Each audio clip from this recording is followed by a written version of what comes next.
আজকে না আমার একটা স্কুলের বান্ধবীর বিয়ে। আমার ভাবতেও অবাক লাগে যে ও এতদিনে বিয়ে করছে, আর সেখানেই দাঁড়িয়ে আমার বিয়ে হয়ে গেছিল অনেক বছর আগে। এখন একটা ছেলেও আছে আমার। এই বছরে আমাদের এটা শেষ বিয়ে বাড়ি। আগের বছরে তো একটাও বিয়ে বাড়ি পাইনি, বাট এবছরে এতগুলো বিয়ে বাড়ি পেয়েছিলাম, আর একদিনে এতগুলো করে পেয়েছিলাম যে সবগুলোতে যাওয়া তো দূরের কথা, কিছুই করতে পারলাম না। আগের বছরে আমি প্রীতমকে বলেছিলাম, প্রীতম আমি না কোনোদিনও খেজুর রস খাইনি, বা খেজুর রস থেকে কিভাবে গুড় হয় সেটাও আমি জানি না, তো তুমি আমাকে প্লিজ একটু খেজুর রস খাইও। তো আমাকে দেখো ঠিক সন্ধান করে চলে গেছে, আগের দিনকেই বলে এসেছিল। আর প্রীতম বলেছিল যে হ্যাঁ দাম বেশি হোক তবু কিন্তু খাঁটি গুড়টাই চাই। তো সেখান থেকে খাঁটি গুড়টাই আমরা একদম চোখের সামনে থেকে দেখে নিয়ে এসেছি। এই যে দেখো খেজুরের রস এখন ছাঁকা হচ্ছে, এই রস খাবো প্রথমবার। তো আমার প্রথমবার খেয়ে টেস্টটা কেমন একটা যেন একটা লাগছিল। কেমন মিষ্টি না? আমরা খেতাম। আমরা গেছিলাম অনেকটাই মানে সকালবেলায়, সকাল সকাল চলে গেছিলাম। সকাল মানে অন্ধকারের সময় আমরা এসে দেখেছি। তো এখানটায় এখন দুটো বড় বড় উনুনের মধ্যে খেজুরের রস হচ্ছে। এই যে রসটা ফুটছে এইটাতে আমরা করছি, মানে আমরা নিচ্ছি শুধু।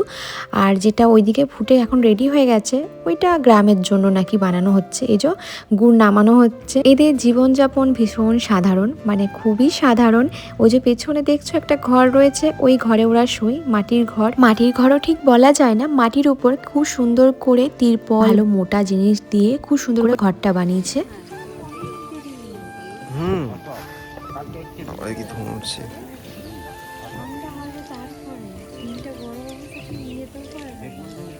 না থাকো এখন দেখে নি। আর এখানে প্রীতম আমাকে বলছিল ছোটবেলায় মুখ দিয়ে ধোয়া বেরোতো, তো সেই রকম ভাবে একবার দেখতো করে বেরোচ্ছি কিনা। প্রীতমের বেরোচ্ছিল, আমি জানি না। হ্যাঁ বেরোচ্ছে। এই যে গুড় হয়ে গেছে, গুড়টা নামানো হচ্ছে। এইভাবে দুটো বাঁশ নিয়ে এইভাবে নামাচ্ছিল। আমার তো দেখেই কেমন গাটা শিউরে যাচ্ছে। মানে ভাবো এতটা গরম গুড়, মানে কোনোভাবে যদি মানে উল্টে যায় কি হবে। আমার তো দেখেই ভয় লাগছিল, আর আমি দেখছিলাম। আর সবাই কিন্তু আমাকে বলছে এই যে আগুনটা রয়েছে এই সামনেটায় এসে বসো। এনারা খুবই ভালো, আমি অনেকক্ষণ আগের থেকে গেছি। এই যে অর্ক এসছে এবার। তো এই যে আবার উনি যাচ্ছেন হাঁড়ি টাঙাতে খেজুর গাছের ওপরে, যাতে রস সংগ্রহ করে আবার গুড় বানাতে পারে। তারপরে অর্ককে নিয়ে চলে এসেছিলাম। ও কবে থেকে বলছিল একটু ধোসা খাবো, তো আমি বললাম ঠিক আছে ধোসাটা খাওয়াই যেতে পারে। আমাকে বলছিল মা একটু ফু দিয়ে দাও। তো আমি ওই দূর থেকেই ফুটা দিচ্ছিলাম। তারপরে ঘরে এসে আমরা তিনজনই একটু শুয়েছিলাম। শোয়ার পরে মুখ চোখগুলোর একটু অবস্থা দেখো। আপাতত প্রীতম বলছে চোখ মুখগুলো রীতিমতো ফুলে গেছে আমাদের। আমি ঘুমিয়ে একটু ভালো লাগছিল। তারপরে একটু রচা বসলাম, ওইদিকে ভাত বসিয়েছিলাম। আর ভাতের পাতে বানাবো হচ্ছে এই যে আজকে মাছ নিয়ে এসছে বাড়িতে। না আজকে আমি একটুখানি মাছ রান্না করব। একটু ঘৃণা লাগছিল, বাট হ্যাঁ আমি আজ থেকে চেষ্টা করবো একটু একটু করে খাবার, কারণ আমার একদমই ব্লাড লস হয়ে গেছে, মানে একদমই ব্লাড কমে গেছে। এরপর আর বেশি ব্লাড নিয়ে চালানোটা খুব মুশকিল আমার পক্ষে, আর ঠিকও না জিনিসটা। তো খাবার দাবার তো ঠিক করে খেতেই হবে। তো এখানে ছোট বাটা মাছ নিয়ে এসেছিলো, সেটা দিয়েই আজকে একটুখানি ফুলকপি আলু দিয়ে ঝোল করব। শীতে এই ফুলকপি আলু আর ধনেপাতা দিয়ে যে ঝোলটা হয় ওইটা থাকলে আর কিচ্ছু লাগে না। আমাকে অনেকে বলছে এই কড়াইটা কত লিটারের, এটা 4.5 লিটারের কড়াই।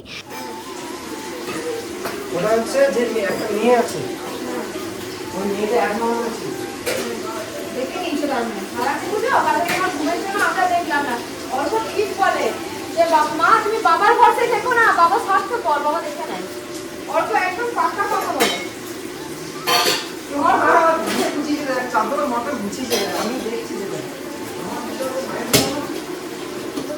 কালকে রাতে আমরা তিনজন মিলে একটা হরর মুভি দেখতে বসেছিলাম।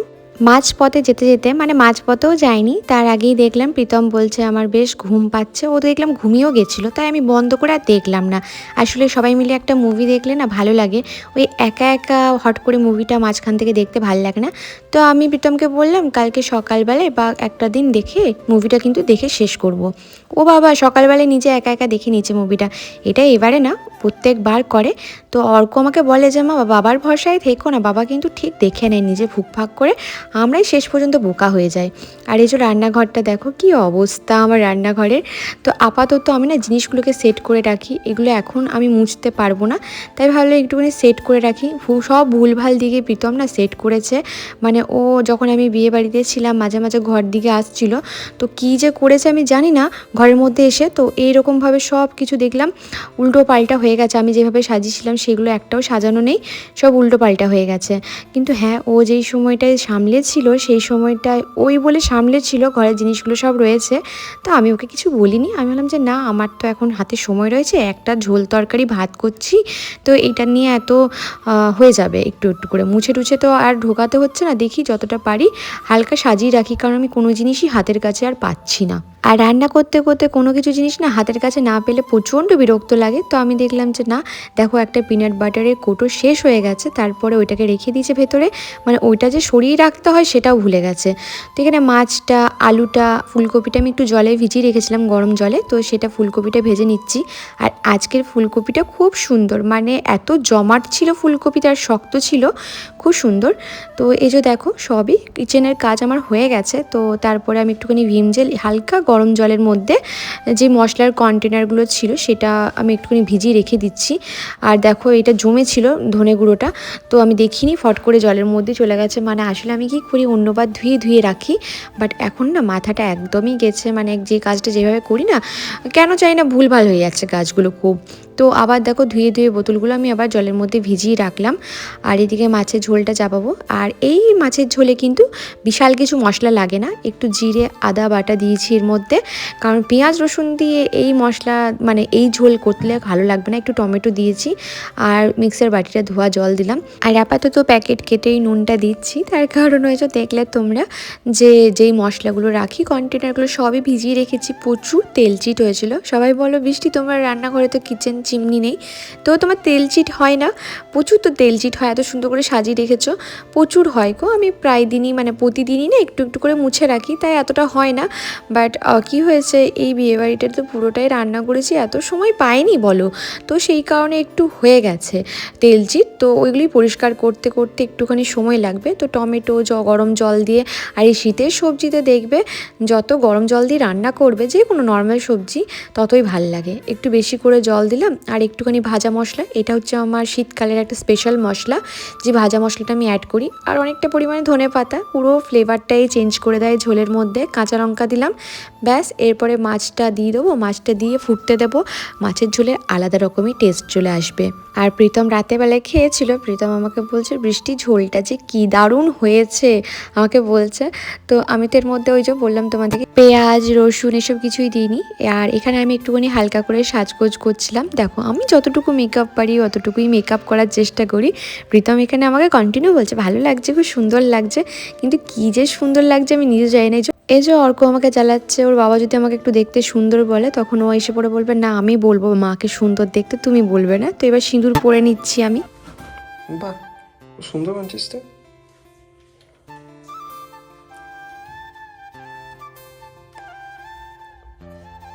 দারুণ লাগছে।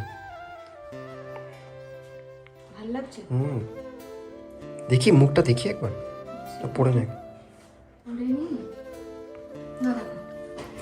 জানো তো এই মানুষটা আমার এত প্রশংসা করে আমি কিছু বলে বোঝাতে পারবো না। আমার যখন একদমই চুল ছিল না, মানে আমাকে পুরো ন্যাড়া হতে হয়েছিল, তখন আমাকে একটা কথাই বলতো খুব সুন্দর লাগছে তোকে। মানে তখন আমি প্রচণ্ড, আমাকে অনেক মানুষ আমাকে ডিমোটিভেট করেছে, আমার মন ভাঙার চেষ্টা করেছে, কিন্তু এই একটা মানুষ আমাকে সব সময় সাপোর্ট দিয়ে গেছে, মেন্টাল সাপোর্ট বলো সব দিক থেকে সাপোর্ট দিয়ে গেছে। তো এইখানে আমি শাড়িটা পরছি, এই যে শাড়িটা পরছি এই শাড়িটা আমার ভীষণ প্রিয়, এটা হচ্ছে অর্গ্যানজার। মানে আমার এত ভালো লাগে এই ব্ল্যাক কালারটা, কিছু বলার নেই। তো এই শাড়িটাই আমি পরে নিচ্ছিলাম, আমার খুব ভাল লাগে এই শাড়িটা। আর এটা আমি অনলাইন থেকেই নিয়েছিলাম, আমি দুর্গাপুজোর সময় এই শাড়িটা অনলাইন থেকে নিয়েছিলাম, আমার খুব প্রিয় একটা শাড়ি। প্রথমে ভেবেছিলাম চুড়িদার পরবো, তারপরে দেখলাম না থাক আর শাড়িটাই পরে যাই। প্রত্যেকবার ভাবেই চুড়িদার পরবো, বাট প্রত্যেকটা বিয়েবাড়িতে আমি কিন্তু শাড়ি পরেই গেছিলাম।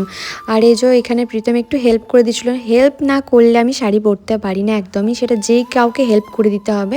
এখনও পর্যন্ত আমি ঠিক করে শাড়ি পরতে পারি না, ওকে কুচি ধরে দিতে হবে। আর এই শাড়িটা পরে যে কি আরাম, যদিও বা অর্গানজার পরেছিলাম, প্রচণ্ড ঠান্ডা বাইরে। আমি প্রীতমকে সেটাই বলছি যে প্রীতম আমি করবোটা কি, এই যে বিশাল ঠান্ডা বাইরে, আমার তো বিশাল ঠান্ডা লাগবে। তো প্রীতম বললো ঠিক আছে তুই পর, আমি ঠিক তোকে ব্যবস্থা করে দেবো।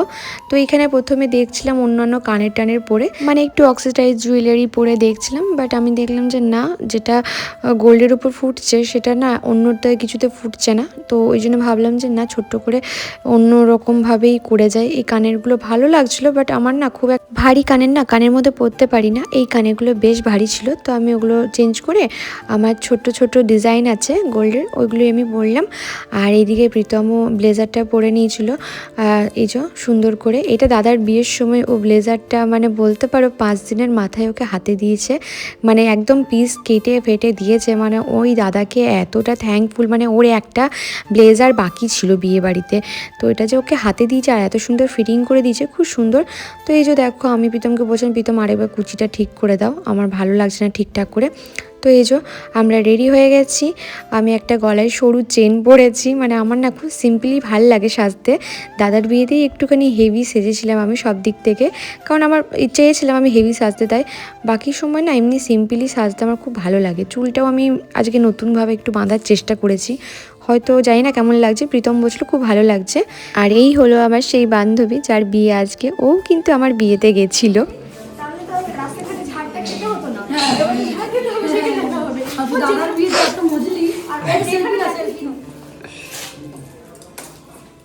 এই হলো কাকু কাকিমা, ওনারা ভীষণ ভালো মানুষ, আমাকে বাড়ি থেকে বারবার করে বলে এসেছিলো। তো এই হলো বিয়ের মণ্ডপ, আর এটা হচ্ছে অলিভিয়ার গোপাল। এখানে আমরা একটুখানি বসে একটু গল্প করছিলাম, কারণ বিয়ের ওখানে ও ব্যস্ত ছিল। তারপরে বেশি দেরি না করে খাবার টাবার খেয়ে, কারণ কালকেই অর্কর আবার এক্সাম আছে, তো সেই কারণে ভেবেছিলাম তাড়াতাড়ি খেয়ে দিয়ে বেরিয়ে যাব। আর প্রতিটা আইটেম এত ইউনিক করেছিল, মানে আমি সত্যি অনেকগুলো বিয়েবাড়ি খেলাম এই সিজনে, বাট এদের খাবার দাবার ভীষণ ইউনিক করেছিল, আর খাবার টেস্ট ভীষণ ভালো হয়েছিল। না হলে আমরা প্রত্যেকটা বিয়েবাড়িতে না অনেকটা ক্যাজুয়াল এক রকমের মেনুই পাচ্ছিলাম, তো বাট এবারে মেনুটা মানে দাদার বিয়ে খাওয়ার পর এইবারে মেনুটা আমি একটুখানি আলাদা রকম পেলাম, আর খাবার টেস্টও ভীষণ ভালো। Tata, happy married life.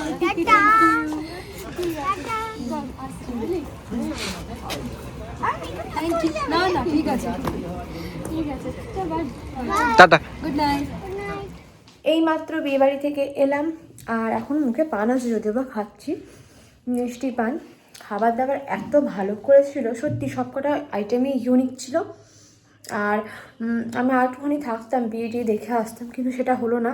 তার কারণ হচ্ছে আমার ছেলেটার কালকে পরীক্ষা আছে, সেই কারণেও হলো না। এখন সব চেঞ্জ করে অর্ক পড়তে বসছে, আমি চেঞ্জ করব, চেঞ্জ করে শুয়ে পড়বো। কাল সকাল সকাল উঠতে হবে, পরীক্ষা আছে, অর্কর স্কুল যেতে হবে, আর আমাদের তো জিম আছে, সেখানে যেতে হবে। তো এখানে আমি কিছু রিলস বানাচ্ছিলাম একা একা, তারপরে দেখলাম প্রীতম ঢুকেছে। প্রীতম বুঝতে পারিনি ক্যামেরাটা অন ছিল, তো বলছে বেশ আজকে সুন্দর লাগছে দেখতে। ওর কাছ থেকে প্রশংসা পেলে আমারও মনটা বেশ ভালো হয়ে যায়। কি কি নিবি দেখ, কোনটা কোনটা। দাদার বিয়ের কারণে বলো বা আরও যে বিয়ে বাড়িগুলো ছিল বা ঘরে থাকছিলামই না, সেই কারণে জানো তো এবছর শীতকালটাই আমি মিস করে ফেললাম। মানে যেই টাইমটা পিক টাইম গাছ লাগানো, সেই টাইমটাতেই আমি আসতে পারিনি। এখন এই নার্সারিতে এসে দেখছি মানে যেই ফুলগুলো আমার অ্যাকচুয়ালি নেওয়ার ছিল সেগুলোর কালেকশন সব চলে গেছিলো। আর বারবার আমি এই নার্সারিতেই ফিরে আসি, তার কারণ হচ্ছে এখানকার গাছের কোয়ালিটি যেমন ভালো তেমন মানে প্রাইসটাও ভীষণ মানে হালকার উপর দিয়ে এরা রাখে, সত্যি রাখে। আর আমি অনেকগুলো গাছও নিতে পারি, আর এদের না গাছের কোয়ালিটি খুব ভালো। সাধারণত আমরা মাঝে মাঝে দেখি গাছ কিনে নিয়ে গিয়ে লাগালে না গাছ মরে যায়, কিন্তু আমি এখনও পর্যন্ত এখান থেকে নিয়ে যাওয়ার পর না আমি প্রতিটা গাছ থেকে ফুল ফল সব পেয়েছি। শুধু আগের বছরে 2টো লঙ্কা গাছ নষ্ট হয়ে গেছিলো, তাও সেটা অ্যাক্সিডেন্ট হয়েছিল বলে, সেই কারণে ছিলাম আমরা ফুলের গাছ নিতে। তারপরে মাঝখানে করে এসেছিলাম গরমকালের দিক করে, বর্ষাকালের দিক করে, তারপরে আসাই হয়নি। হ্যাঁ সব ঠিক আছে, ওইদিকে ফুল আছে। তো কবে ধরে আসবো করছিলাম, আসাই হয়নি। অরিন্দবাদ প্ল্যান হলো যে আজকে যে করে হোক, শীতের সিজনটা পেরিয়ে গেলো, তারপরে মনে পড়েছে আমাদের আজকে এই নিতে হবে। এ তো স্ট্রবেরিগুলো না? হ্যাঁ নিবি নাকি স্ট্রবেরি?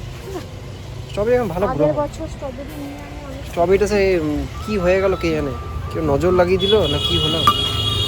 ওই গোলাপ গাছটা ভালো আছে দেখ, ভালো আছে না? প্রীতমা এখন খুব গাছ ভালোবাসে, প্রথম থেকেই বলেছিল যটা ভালো লাগছে তটাই নিয়ে নে, যেটা ভালো লাগছে। তো এখানে গাছগুলো সব নিয়ে নিয়েছি, ওরা খুব ভালো করে প্যাকিং করে নিচ্ছে, যেহেতু আমরা দুজন মিলে নিয়ে যাব আর 2 চাকায় এসছি, সেই কারণে খুব সুন্দর প্যাকিং করে দিয়েছে। চলে এসেছি আর আমি সস্তায় পাই বলে না এত দূর অব্দি গাছগুলো কিনতে যাই। হ্যাঁ, পেঁপে গাছগুলো কেটে দিতে হবে।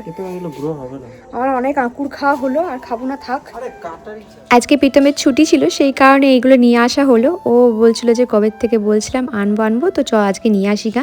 সারও নিয়ে এসেছি একবারে অনেকগুলো, 5 প্যাকেটের মতো সার নিয়ে এসেছি, তারপরে সর্ষের খোল টোল সব নিয়ে এসেছি, ভার্মি কম্পোস্ট নিয়ে এসেছি। গাছের মধ্যে কী নিলাম তোমাদেরকে বলি।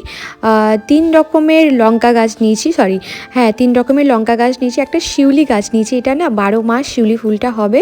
আর নিয়েছি 3টে বেগুন চারা, নিয়েছি 4টের মতো গাঁদা গাছ, একটা থোক গাঁদা, একটা হচ্ছে রক্ত গাঁদা, আর 3 রকম ভ্যারাইটির গোলাপ নিয়েছি। একটা ক্লাসি, আগের বছর না একদম গোলাপ ভালো পাইনি, তো নিইনি, এবছর ভালো গোলাপ পেয়েছি তাই নিয়ে এসেছি। আর নিয়েছি 3 রকমের চন্দ্রমল্লিকা, তার সাথে বীজও নিয়েছি কিছু, আর তার সাথে আর কি নিলাম জানো, মনে পড়ছে না জানো তো। ও আচ্ছা, অনেকগুলো কিন্তু চারা গাছও নিয়েছি। চারা গাছের মধ্যে নিয়েছি ব্রোকলি, বাঁধাকপি, তারপরে তোমার ফুলকপি, তারপরে ক্যাপসিকামের চারা নিয়েছি। এই যে দেখো, এই একটা গাছ নিয়েছি, এটা সেই বড় বড় লঙ্কাগুলো হয় না, সেই লঙ্কার গাছ। এটা খুব মানে ভালো করে মানে কোয়ালিটি পেয়েছি, এই গোলাপের কোয়ালিটিটাও খুব ভালো পেয়েছি, একটা ক্লাসিক গোলাপ পেয়েছি, সেটাও নিয়েছি। তো সব কিছু মিলিয়ে জানো তো খুব কম দামি আমি পেয়েছি সব গাছগুলো। তার পাশাপাশি সার নিয়ে এসেছি, আরও অনেক কিছুই নিয়ে এসেছি, পরে তোমাদেরকে যখন গাছগুলো লাগাবো তখন অবশ্যই তোমাদেরকে দেখাবো। এই যে গাঁদার 2 রকমের ভ্যারাইটি নিয়ে এসেছি। আগের বছরে না গাঁদাগুলো এতই ভালো ছিল, মানে 12 মাস ফুল দিয়ে গেল আমাকে গাঁদাগুলো। তো এই ছিল আজকের ভিডিওটা, কাল আবার দেখা হচ্ছে নতুন ভিডিও নিয়ে। সবাই ভালো থেকো, সবাইকে ভালো রেখো।